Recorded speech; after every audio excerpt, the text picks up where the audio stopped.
बिस्मिल्लाहिर्रहमानिर्रहीम। अस्सलाम वालेकुम दोस्तों, क्या हाल चाल है यार। मुझे दिली तौर पे बड़ा दुख हुआ है इस चीज़ का कि मेरिट जो है ना वो इतना हाई चला गया है। 110 वाले या 115 वाले इसमें आ जाते तो ज़्यादा बेहतर होता। चलें, अल्लाह पाक की तरफ से जो भी होता है वो बेहतर होता है। आप लोग नेक्स्ट ईयर के लिए अपने आप को इससे ज़्यादा मोर देन 100% बेहतर करके तैयारी करें। आप लोग कोशिश करें 150 प्लस नंबर लेने की।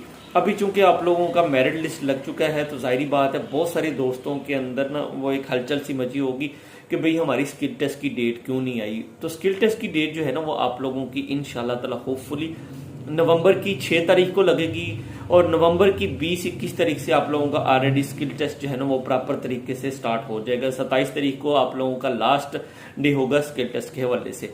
तो अभी फिलहाल के लिए आप लोगों को क्या करना चाहिए, आप लोगों को स्किल टेस्ट की अच्छे से दबा के तैयारी करनी चाहिए। 26 हो गए, जितने भी क्वेश्चंस हैं ओईसी के, एचआरडी के रिकमेंडेड, उनको अच्छे से तैयार करना चाहिए।